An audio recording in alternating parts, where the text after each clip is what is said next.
Um, this is Ming. She's 22 years old, and she was as live as can be. I have pictures and everything of her with Jade at Christmas, and she was like, oh my God, really quite fat. And so was, and little boy had a heart attack going to the toilet. And mind you, he's half ragdoll, and he was 9 years old. But they were always together, sleeping together, playing with each other. And she was just like a 2-year-old until he died. And then something inside her died, and she wouldn't eat. So for a long time, I let her, I tried to force her to eat, and she wouldn't take it. So I started putting things in this bottle. Well, I already talked about it in the other thing. I put it in one of my bottles I use for dyeing, and it was turmeric and apple cider vinegar and soda and a half a can of her favorite fish, and which was mackerel. And I put vitamins in it, and I put evening primrose oil and omega-3 and all kinds of stuff. And I shook it all up, and I gave it to her and so she should have died over a week ago, but she's been staying around.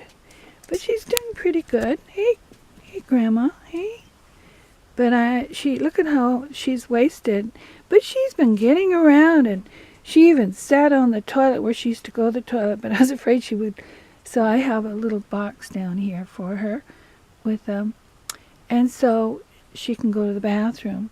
But I've been sleeping with her at night. I put her in 2 plastic bags, Walmart bags, and then I swaddled her and put her underneath my clothes, and I kept her close to me all night. So every day I say to God, thank you, she's still here, but I know she's passing, and she's going to, I believe all my animals go to heaven, and my horses too. But I'm feeling really sad because it's the last of my cats from Ground Zero.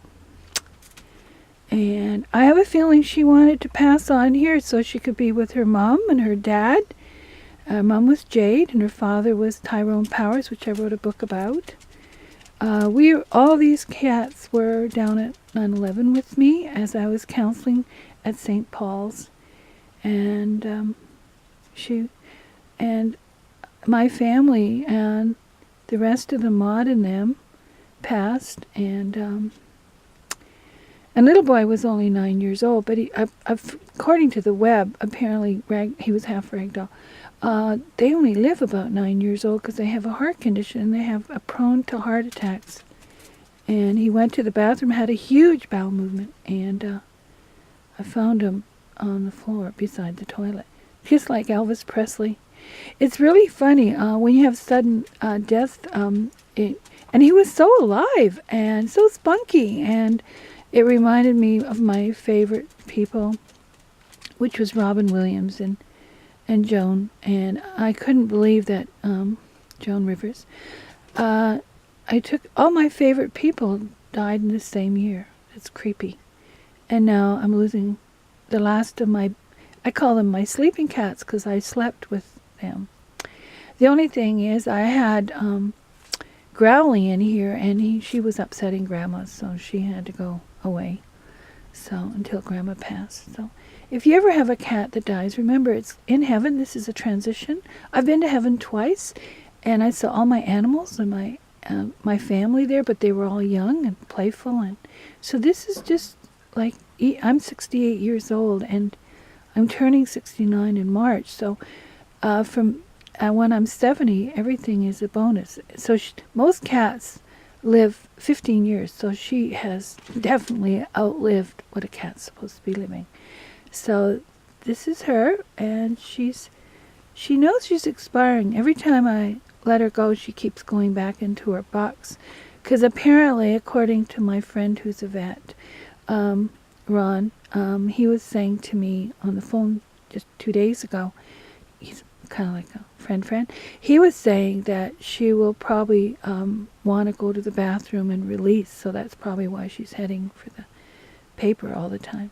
So if you ever have an animal who is expiring, just remember that God brought them here to teach us unconditional love and to teach us that life is just part of death. And they say the bigger the animal, the shorter the life, and the smaller the animal, the longer the life. So, but I'm happy. Just proud to have had her, because she was spunky and lively. She might have been partly blind, but she never acted like it. She kept all the cats in place. And she's my beautiful baby. Yes, she is. Hey, hey, beautiful. Huh? See, look at her tail still switching. Look at, she's still alive. And I'm going to keep feeding her bottle. See, this is her bottle. See down here? Yeah, see? I just put it there. See that? And that's what I use to feed her. And it works. I swaddle her, and it works out pretty good. So if you ever want to get a hold of me, just go to Care's Wisdom, and we'll just take it one day at a time. But I'm so proud that I had them for Christmas, and I'm glad my higher power let me know to take all kinds of pictures, because I never use this camera. It's really funny how God has let me know. Just before my dad died, I had to write him a letter and forgive him for the abuse he did to me. And see, she's still there, still in there. But she seems to know. And when I go away from her, she goes meow, meow, meow. And she lets me know that she wants me to cuddle her. And I swaddle her, put her inside my jacket, and I just take her everywhere I go. So all you can do, and I took a hairdryer because she was getting kind of cold, and I put her in front of the heater all the time, and I just do that. So just take care. So what? She's going to probably go down to her. See, she's still, look at how thin she is. Yeah, another thing that I discovered is she got an abscess somehow. But I think what I used, you're going to laugh at me, and it came on the side of her face. I have no idea where that came from. And what I did is I used, it's like Sensodyne, but it's Aquafresh. And I put that on it, and it dried it right out. So I used the hairdryer to help. And because it was painful, and she stopped crying. So if you ever get bug bites or any kind of sores that aren't going to dry, put that, and it's not painful. I try, and so get a hold of me at my website at 1a.mccraes.enterprises@gmail.com, or my other society places, AAA 12 Steps. And I'm on the Twitter. It's Carolyn Everett McCrae. I'm everywhere, all over the web. And I love my animals. In fact, I like my animals. I'm still looking for a husband who likes animals and kids. Still start my healing center using pets like these. And they will teach kids boundaries. I'd still like to go to Nevada. So far I've been living everybody else's dream. For once I want to live mine. But this will be the end of my favorite bedtime, cats. All 3 cats used to sleep with me all the time. And it's going to be funny. This is the last of my 9/11 cats from Ground Zero, who did pet therapy with me when I was down there. So I'm feeling sad. I could sure use a hug. I have nobody here. All my friends are out west.